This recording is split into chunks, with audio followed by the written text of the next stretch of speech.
अर्जुन ने अपने आप को श्री कृष्ण को समर्पित कर दिया था। अर्जुन होता हुआ भी नहीं था, इसलिए कि उसने जो कुछ किया अर्जुन के रूप में नहीं, श्री कृष्ण के सेवक के रूप में किया। सेवक की चिंता स्वामी की चिंता बन जाती है। अर्जुन का युद्ध अपने ही पुत्र बब्रुवाहन के साथ हो गया, जिसने अर्जुन का सिर धड़ से अलग कर दिया और कृष्ण दौड़े चले आए। उनके प्रिय सखा और भक्त के प्राण जो संकट में पड़ गए थे। अश्वमेध यज्ञ का घोड़ा बब्रुवाहन ने पकड़ लिया और घोड़े की देखभाल की जिम्मेदारी अर्जुन पर थी। बब्रुवाहन ने अपनी मां चित्रांगदा को वचन दिया था कि मैं अर्जुन को युद्ध में परास्त करूंगा, क्योंकि अर्जुन चित्रांगदा से विवाह करने के बाद लौटकर नहीं आया था और इसी बीच चित्रांगदा ने बब्रुवाहन को जन्म दिया था। चित्रांगदा अर्जुन से नाराज थी और उसने अपने पुत्र को यह तो कह दिया था कि तुमने अर्जुन को परास्त करना है, लेकिन यह नहीं बताया था कि अर्जुन ही तुम्हारा पिता है। और बब्रुवाहन मन में अर्जुन को परास्त करने का संकल्प लिए ही बड़ा हुआ। शस्त्र विद्या सीखी, कामाख्या देवी से दिव्य बाण भी प्राप्त किया अर्जुन के वध के लिए। और अब बब्रुवाहन ने अश्वमेध के अश्व को पकड़ लिया तो अर्जुन से युद्ध अश्वयंभावी हो गया। भीम को बब्रुवाहन ने मूर्छित कर दिया और फिर अर्जुन और बब्रुवाहन का भीषण संग्राम हुआ। अर्जुन को परास्त कर पाना जब असंभव लगा तो बब्रुवाहन ने कामाख्या देवी से प्राप्त हुए दिव्य बाण का उपयोग कर अर्जुन का सिर धड़ से अलग कर दिया। श्री कृष्ण को पता था कि क्या होने वाला है और जो कृष्ण को पता था वही हो गया। वे द्वारिका से भागे भागे चले आए। दाऊ को कह दिया, देर हो गई तो बहुत देर हो जाएगी, जा रहा हूँ। कुंती विलाप करने लगी, भाई विलाप करने लगे। अर्जुन पांडवों का बल था, आधार था, लेकिन जब अर्जुन ही न रहा तो जीने का क्या लाभ। माँ ने कहा, बेटा तुमने बीच मजार में यह धोखा क्यों दिया। माँ बच्चों के कंधों पर इस संसार से जाती है और तुम मुझसे पहले ही चले गए। यह हुआ कैसे, यह हुआ क्यों। जिसके सखा श्री कृष्ण हो, जिसके सारथी श्री कृष्ण हो, वह यो निष्प्राण धरती पर नहीं लेट सकता, पर यह हो कैसे गया। देवी गंगा आई, कुंती को कहा, रोने से क्या फायदा, अर्जुन को उसके कर्म का फल मिला है। जानती हो, अर्जुन ने मेरे पुत्र भीष्म का वध किया था धोखे से। वह तो अर्जुन को अपना पुत्र मानता था, पुत्र का ही प्यार देता था, लेकिन अर्जुन ने शिखंडी की आड़ लेकर मेरे पुत्र को बाणों की शैया पर सुला दिया था। क्यों। भीष्म ने तो अपने हथियार नीचे रख दिए थे। वह शिखंडी पर बाण नहीं चला सकता था, वह प्रतिज्ञाबद्ध था, लेकिन अर्जुन ने तब भी मेरे पुत्र की छाती को बाणों से छलनी किया। तुम्हें शायद याद नहीं, लेकिन मुझे अच्छी तरह याद है। तब मैं भी बहुत रोई थी। अब अर्जुन का सिर धड़ से अलग है।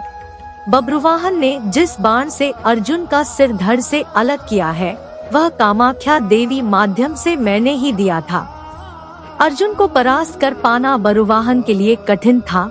आखिर उसने मेरे ही बाण का प्रयोग किया और मैंने अपना प्रतिशोध ले लिया। अब क्यों रोती हो कुंती।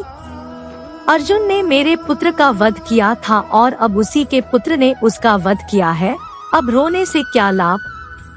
जैसा उसने किया वैसा ही पाया। मैंने अपना प्रतिशोध ले लिया। और प्रतिशोध शब्द भगवान श्री कृष्ण ने सुन लिया, हैरान हुए।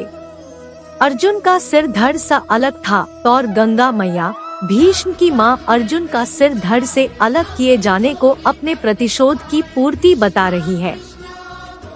श्री कृष्ण सहन नहीं कर सके। एक नजर भर अर्जुन के शरीर को, बुआ कुंती को, पांडु पुत्रों को देखा, बब्रुवाहन और चित्रांगदा को भी देखा। कहा, गंगा मैया आप किससे प्रतिशोध की बात कर रही है। बुआ कुंती से, अर्जुन से या फिर एक माँ से। माँ कभी माँ से प्रतिशोध नहीं ले सकती। माँ का हृदय एक समान होता है, अर्जुन की माँ का हो या भीष्म की माँ का। आपने किस माँ प्रतिशोध लिया है। गंगा ने कहा, वासुदेव। अर्जुन ने मेरे पुत्र का उस समय वध किया था जब वह निहत्था था। क्या यह उचित था। मैंने भी अर्जुन का वध करा दिया उसी के पुत्र से। क्या मैंने गलत किया? मेरा प्रतिशोध पूरा हुआ। यह एक माँ का प्रतिशोध है। श्री कृष्ण ने समझाया, अर्जुन ने जिस स्थिति में भीष्म का वध किया, वह स्थिति भी तो पितामह ने ही अर्जुन को बताई थी, क्योंकि पितामह युद्ध में होते तो अर्जुन की जीत असंभव थी और युद्ध से हटने का मार्ग स्वयं पितामह ने ही बताया था।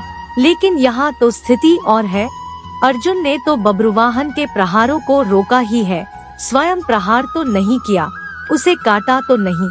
और यदि अर्जुन यह चाहता तो क्या ऐसा हो नहीं सकता था? अर्जुन ने तो आपका मान बढ़ाया है, कामाख्या देवी द्वारा दिए गए आपके ही बाण का प्रतिशोध लेकर आपने पितामह का, अपने पुत्र का भी भला नहीं किया। गंगा दुविधा में पड़ गई। श्री कृष्ण के तर्कों का उसके पास जवाब नहीं था। पूछा, क्या करना चाहिए? जो होना था सो हो गया, आप ही मार्ग सुझाएं। श्री कृष्ण ने कहा, आपकी प्रतिज्ञा पूरी हो गई, उपाय तो किया ही जा सकता है, कोई रास्ता तो होता ही है। जो प्रतिज्ञा आपने की वह पूरी हो गई। जो प्रतिज्ञा पूरी हो गई तो अब उसे वापस भी लिया जा सकता है, यदि आप चाहे तो। क्या नहीं हो सकता? कोई रास्ता तो निकाला ही जा सकता है। गंगा की समझ में बात आ गई और माँ गंगा ने अर्जुन का सिर धड़ से जोड़ने का मार्ग सुझा दिया।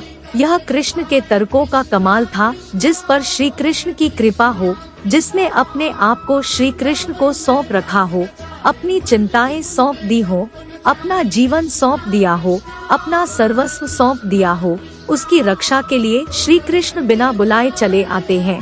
द्वारिका से चलने पर दाऊ ने कहा था, कान्हा, अब अर्जुन और उसके पुत्र के बीच युद्ध है, कौरवों के साथ नहीं, फिर क्यों जा रहे हो? तो कृष्ण ने कहा था, दाऊ, अर्जुन को पता नहीं कि वह जिससे युद्ध कर रहा है वह उसका पुत्र है, इसलिए अनर्थ हो जाएगा और मैं अर्जुन को अकेला नहीं छोड़ सकता। भगवान और भक्त का नाता ही ऐसा है, दोनों में दूरी नहीं होती, और जब भक्त के प्राण संकट में हो तो भगवान चुप नहीं बैठ सकते। अर्जुन का सारा भाव हो और कृष्ण दूर रहें, यह हो ही नहीं सकता। याद रखें, जिसे श्री कृष्ण मारना चाहे कोई बचा नहीं सकता, और जिसे वह बचाना चाहे उसे कोई मार नहीं सकता।